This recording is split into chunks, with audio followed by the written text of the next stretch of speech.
Aw. Hi, everybody. Welcome to Food for Thought.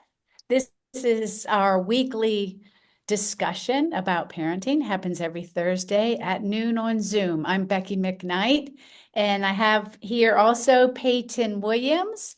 She and I work together every week. Peyton is the founder and head of Boben Consulting. She's coming out of Nashville today.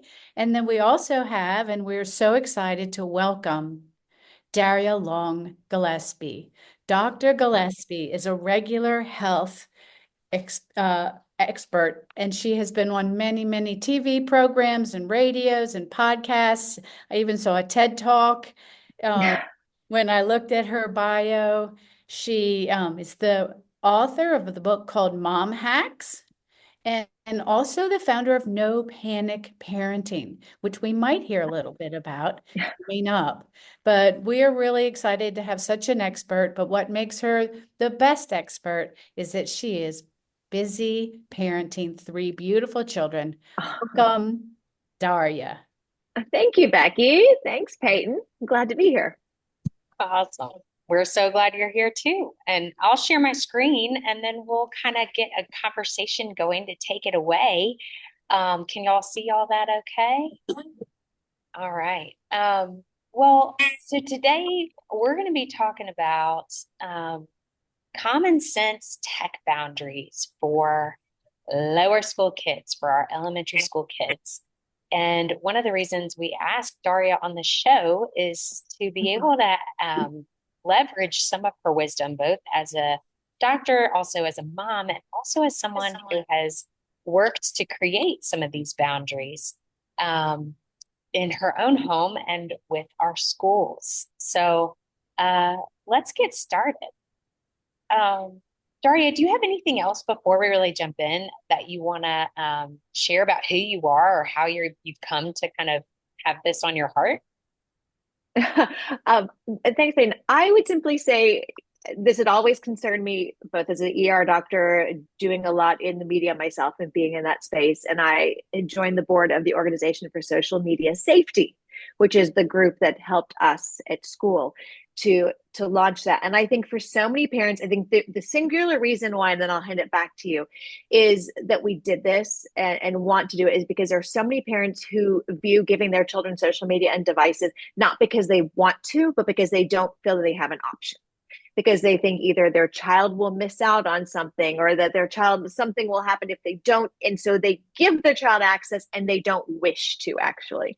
So we are here to help parents who are feeling caught in that trap, to give them more techniques to either, not necessarily to not, you don't have to open up the floodgates and give your child all of those devices and all the access right now. Help let parents know there are other options and how to do it in a much more deliberate, stepwise process. Absolutely. And I think, today our kind of three goals are that we're going to talk a little bit about why should we set these boundaries? I mean, is that even, we don't want to give phones, but do we even need to worry about it or not? We'll talk a little bit about some common pitfalls to avoid as parents that are just sort of the like tricky things where we're like, oh man, I can't believe I did that. That was, I got to recover from that. And then also just a suggested list of some boundaries for elementary school students to try. And both Daria and I are using these boundaries, and so we can speak to that. And I think let's go ahead and get started. I just wanted to Why? interject Yeah. that for those of you who don't know the background, Peyton, Daria, and I worked together last year at the Westminster Schools to create a social media agreement. We brought Wait. Oh, sorry, Becky. I muted you accidentally. That's all right. So we brought in the OFSMS, the Organization for Social Media Safety, and all year worked with them and worked with a whole posse of parents over many, many rounds to come up with some guidelines, not rules, not obligations, but guidelines for parents within Westminster schools. But those types and that type of work is being replicated across the nation. And we did a deep dive really into Jonathan Haidt's work, The Anxious Generation. And in that book, it's one of the recommendations. And so we feel like we were a little bit ahead of the curve, and that was really thanks to Darria. Darria, go ahead, and Peyton. Awesome. Well, thanks for that, Becky. But yes, kudos to Darria for bringing in all her expertise and Team expertise of OFS effort. Team effort. Well, let's talk. I mean, Becky, you've had, a long time of experience in the elementary school world. Darria, you've got kids and you're a doctor, and we're partnering on all this. Let's talk a little bit about, some of the reasons that we really do need these tech boundaries for kids.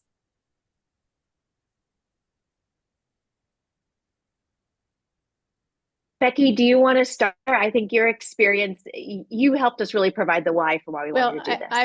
I really think that we have seen the evidence. In my generation, when we were really, everything was new. All of the devices were new. The social media came out when my children were just in those middle years, and we had no data.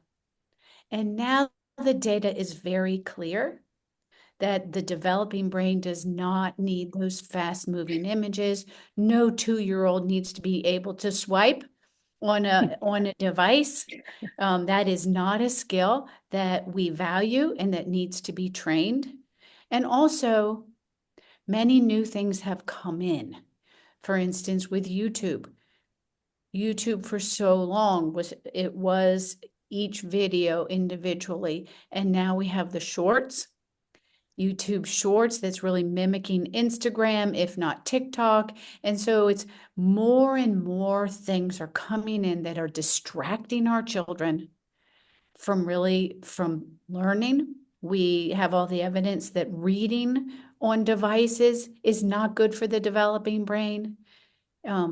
So armed with this device, this data, we now know that we must be intentional and really keep the devices away from the very young children. Yeah. A couple things that I've learned just over my time.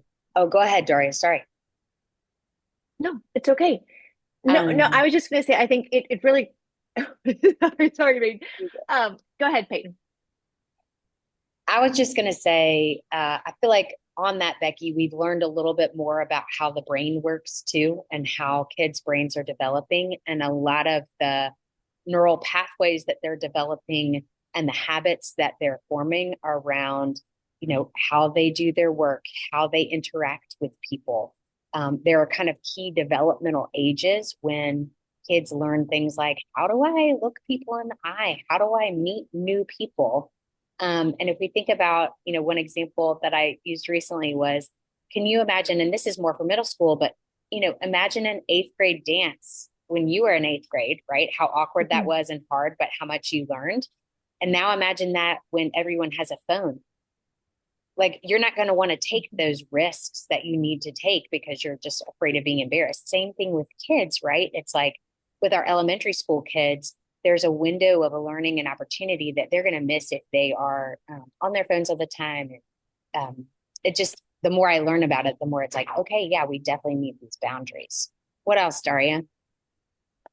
Yeah, I think I kind of I group it into 3 things. One, there's the neurodevelopment, if you're constantly looking at a device versus IRL in real life, and how your brain will develop at these key points.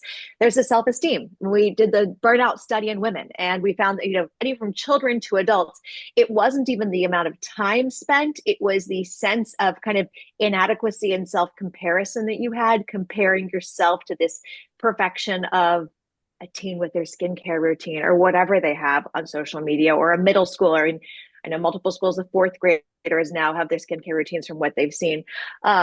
It's great for Drunk Elephant and their product, but not necessarily for our children. And thirdly, is the amount of time.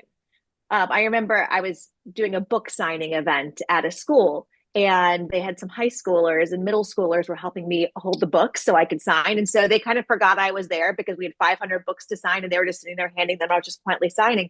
And they were talking about, oh my goodness, one girl said, I was up so one girl said, I loved your post last night. The other one said, oh, it took me 5 hours to get that post right. And I'm just sitting there signing and thinking, oh my goodness, you're in eighth grade. And you just spent 5 hours getting a post right last night instead of doing everything else. I know some of the group chats that people talk about, like one kid's up at 11:20 trying to FaceTime everybody else in a group chat. So it's a neurodevelopment, it's the self-esteem, the mental health development, and it's just the sheer time that kids are spending on devices too that are the reasons we want to put these boundaries. Well, and we cannot avoid saying that, of course, we all know the dangers out on the internet. I just recently read this article, the research done by the Hindenburg Corporation, calling, and I quote, Roblox, inflated key metrics for Wall Street and a pedophile hellscape for kids. And there is evidence out there. Yeah. And Roblox is something I always thought was the kid-friendly space. But what they uncovered is as soon as you open it up to on the internet and they are connected to others, it becomes a grooming ground for pedophiles. And so we know there are a lot more dangers, and they do range from friendship development, brain development, all the way to actual physical danger. Mm-hmm. So just like you wouldn't let your kid who's in elementary school go into the mall by themselves for 5 hours unsupervised by themselves, you shouldn't let them do that online because you're just not, we just don't, they're not developmentally ready. We think about the frontal lobe and how kids' brains are developing, and that frontal lobe is where they do a lot of their executive function work. That's where they make smart decisions. And it hasn't developed yet. And so a lot of kids are like, what were you thinking? Why did you make that choice?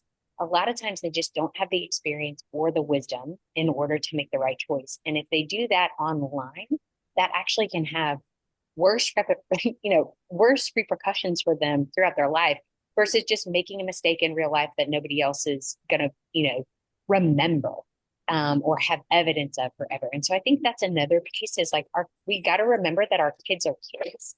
And so there's some really, obviously, y'all, there's some key places where we need to set up some boundaries for our kids. And there's a good reason why. So let's dive into what are some things that, and I mean, I laughed when I was making this list. I was like, guilty, guilty, guilty, guilty, guilty, guilty, guilty, right? But so what are some of the things that, and Darria and Becky, you just go ahead and jump in. Let's speak to this list about what are some things that we accidentally do, even if we have the best intentions, that are like, if we could just avoid these, they might help us a little bit. Yeah. But I think the first one there is, kids taking their devices out of some public space. Like the simple rule is that devices get used wherever the parents or the adults are, whether that's in the kitchen or, wherever you are under supervision. I think it's really easy as they get into fifth grade and above, they're taking their devices for homework to their rooms, but then, they end up playing something. I've seen plenty of kids, and to the lack of frontal cortex, but the just lack of seeing the world and lack of judgment. I know, I've seen plenty of kids and they went to search something. My daughter was using her iPad at our kitchen table, and she went to search because she wants a hamster. So she went to search, which is better, a rabbit or a hamster, totally harmless 10-year-old thing. In the answers, and I knew she was doing that, and I kind of walked around, and about a 2 minute or so later, I came back and she had clicked, because on the right side were, in her answers to that were, here are 10, 15 pictures from the movies, and you would never expect what you would see. You'll be find it shocked. So she had clicked on that, which I understand as a 10-year-old, you're like, oh, what is this? And that is why, fortunately, she was in the kitchen. I was literally walking back and forth. I was able to stop her and explain to her why we don't go down those rabbit holes. But that's why they need to be in the public space, because we are one of the models we talk about is internet devices, social media. It is kind of a driver's ed model. And in elementary school, they are not driving, they're riding with us. So we need to be modeling it for them. We're doing it constantly with them, never alone. Middle school, they can, maybe that's a little bit driver's ed. They can be starting to do it. But again, we are right there. You're in the car with them. And it's not until really high school that you still want to be aware of what they're doing, but that they get to have more independence. So that's why that first bullet is public spaces. You can be constantly monitoring what your child is doing. Even the best intentioned child can end up down troublesome things. Yes, I have to say the age of exposure to pornography is going down every year because children are on the internet and they're unsupervised. And even if something like what Darria said pops up, if you're there and your child is in a family space, then you can address that immediately. If the child is exposed to pornography and they're alone in their bedroom, common curiosity is going to bring them deeper and deeper into that. Taking the devices out of the bedroom is also for adults. We have an epidemic of sleep problems in our nation, and it's not only the adults, the children are having trouble sleeping. So get those devices out of the bedroom. Good point. And the next one, you were saying common curiosity has them go down even further. YouTube, the algorithms have them go down even further. We know from the work that OMFSS did, the YouTube algorithm, every autoplay, and TikTok is the same, every autoplay video is marginally more violent and more explicit content. And it was, I think if you just keep watching the autoplay, it is around a dozen videos until you get to totally, content that we even would not necessarily want to watch. It can happen very quickly. So the algorithm is programmed for that. So I think with that too, a lot of parents are like, well, I use my phone as my alarm clock, or my kid uses their phone or their iPad or their computer, whatever is their alarm clock. There was one school I talked to who at the beginning of the school year, they sent an old fashioned small alarm clock to every child so that excuse was not there, right? It's like, we can spend $5 and get an alarm clock for you where, that device won't be a temptation, because as Darria said, right, like you might have kids who they do have your kids' friends might have a device in their bedroom. And if your kid has a device in their bedroom, that's just like you're having a sleepover every night with everybody they have, contact with. Your child might be getting messages at 11, 12, 1 a.m. And again, we know like they want to belong socially and they don't have that prefrontal cortex developed to be able in their frontal lobe to be able to say like, no, this is not wise, or to have their alerts shut off. And so it's just better to help, keep it out of the bedroom. But let's talk a little bit about dinner. I know, Becky, this is one of your favorites. And Darria, I'd love to know what you do with your kids to not give them phones at dinner and all that kind of stuff.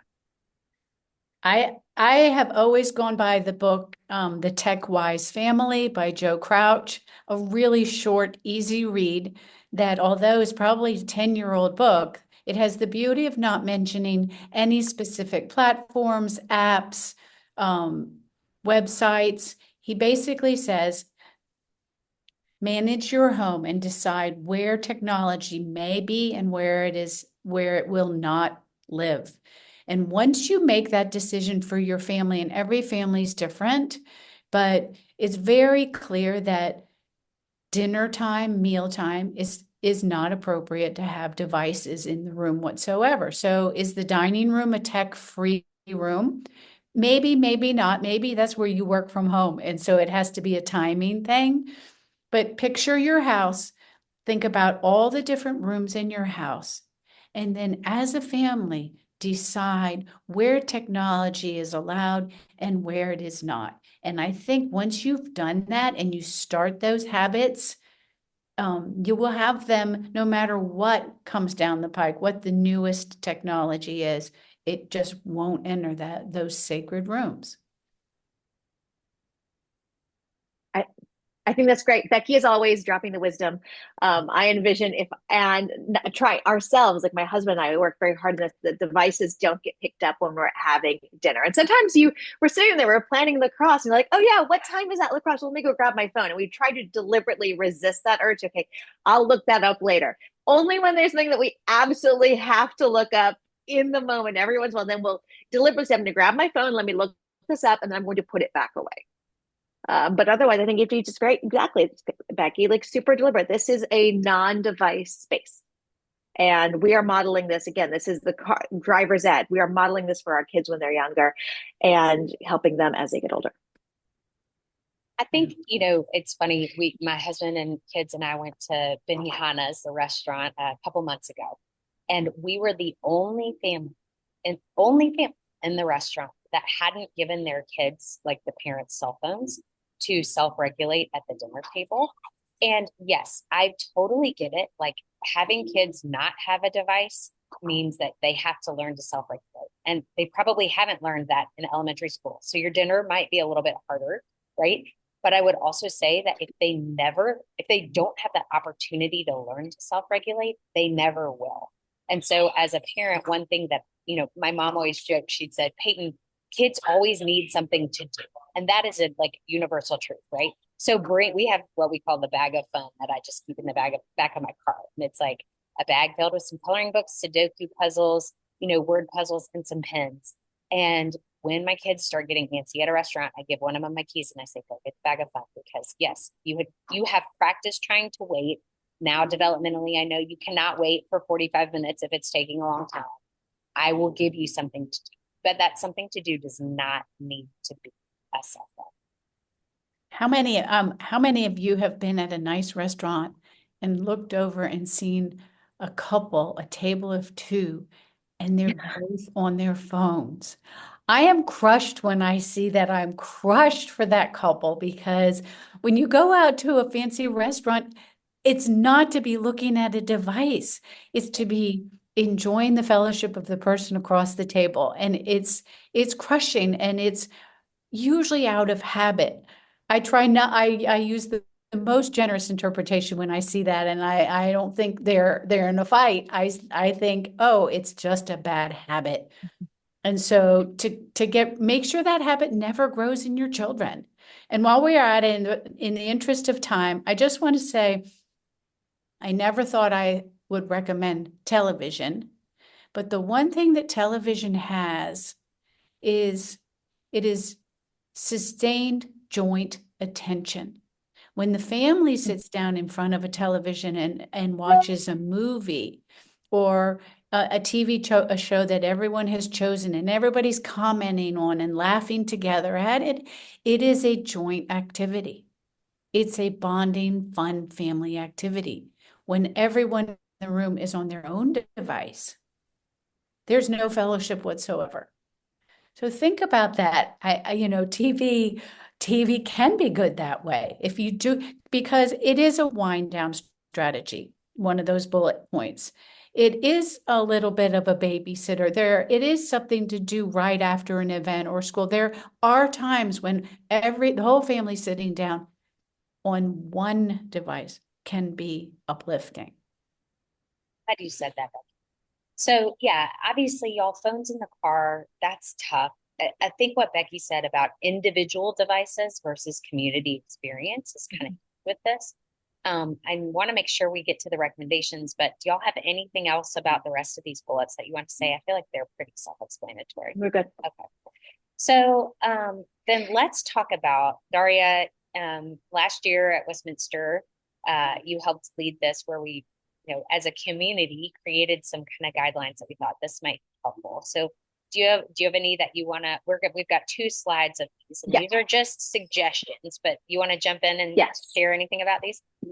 Yeah, I think the reality is we wanted parents to know, like, it is not just a binary, like, I'm not giving them anything until they're 8th grade, different things. Like, there are easy ways to be deliberate, just as Becky has given solutions and you, Peyton, have given great solutions. So one, device ownership. So there are parents, our kids are going in 30 different directions, lots of different activities.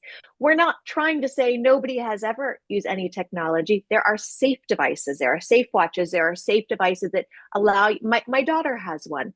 When she goes to, when she goes to some of her school events and you lose a child for 40 minutes, I have her wear her device. She's able to text me, call me, my husband and my mom, and she's able to take pictures, which was really fun when the Braves won the World Series and they brought, she's able to take a picture of that at the parade.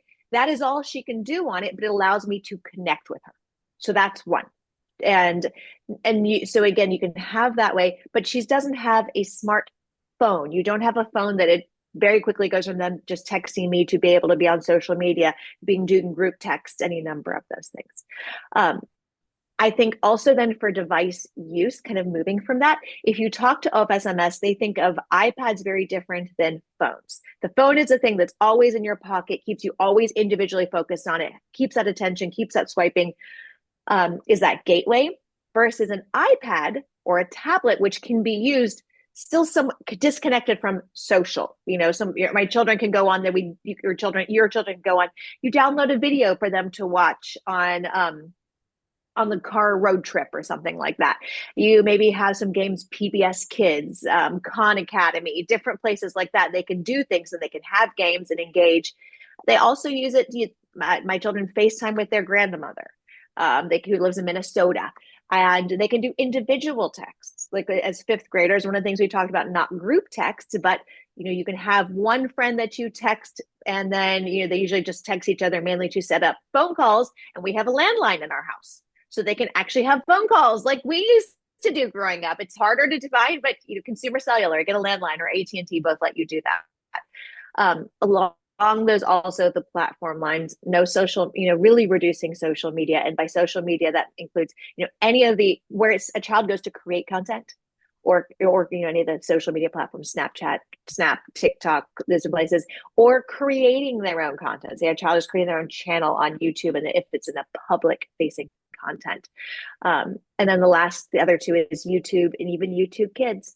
If your children are watching it, then they're watching it with you. And that's fine. I know lots of people who watch YouTube for recipe videos with their kids or for crafts or things. But again, it's what Becky was talking about, not an individual, a child over here watching something on autoplay, parent and child together watching something, learning something, saying we're going to do it. And then lastly, if your child is on games, then Roblox can be turned, the social feature can be turned off. The chat feature can be turned off. And if your child is on one of those things, to have it in a way that is in a little silo and the social is turned off. That's awesome. I'll go quickly. I just realized we have 2 minutes left. Do either of you want to deliver this, or do you want me to do the last bit? Go for it, Darria. Okay. A few other things on the when and where of device use. We talked about in public spaces. I won't go in there, keep going on that. Making play dates and sleepovers a device-free spot.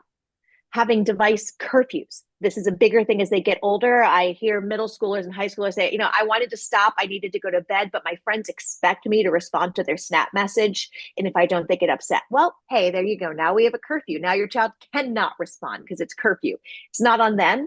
It's on the parents, or that's why we created the school principals. It's on the school principals. It's part of our community guidelines. Of course, max limits for devices and screen time. And then lastly, we talked about it modeling, and Becky said it so well, use devices with them, make it a shared activity and not something where we all go in our respective corners. Sorry, you just nailed that. We're so glad we invited you, and I know you're busy with this work with OFSMS and on a continuing basis, and that if you are a Westminster parent, the document with the suggestions, the guidelines for families is available. Peyton, do you know where that lives? If anybody wants it, you can just email me in our contact info. I'm about to put that up. So you can email me, or probably Darria if you want. And we can either one of us. With you. Yeah. But Darria, tell us a little bit about No Panic Parenting real quick, and how people can continue to connect with you. Yes, absolutely. So of course, anybody can connect with me on Instagram. You see that here at Dr. Darria. And we just launched No Panic Parenting. It is the evidence-based baby proofing and baby and child safety course created by doctors, the first one, to help parents make it easier to keep their families safer and give parents peace of mind. Oh man. So nopanicparenting.com. When I was a parent of little ones. Now mine are all grown, but I'm definitely going to share that with my friends who have new babies, because yes. And use the BowBend. Use coupon code BowBend for a discount. That's Peyton BowBend Consulting, special coupon code for everybody who's watching. Awesome. Well, as we talked about, Daria is a doctor, Becky is a doctor, I'm not a doctor. And so just a quick disclaimer, but if you want to connect with us, Becky, obviously here's her email for parent coaching. She's got some great stuff going on with that. Or you can obviously join us at Bowbend Consulting, and I'd love to help out any way I can. Thank you all so much for being here. Next week, we've got another great session coming up. And Yep. can't Tantrums wait and to learn. meltdowns. Invite your friends. We'll talk about tantrums and meltdowns. So it's gonna be a good one. Awesome. And Daria, thank you for That being sounds here. I great. appreciate it. Thank Awesome. you so much. Thank you, Daria.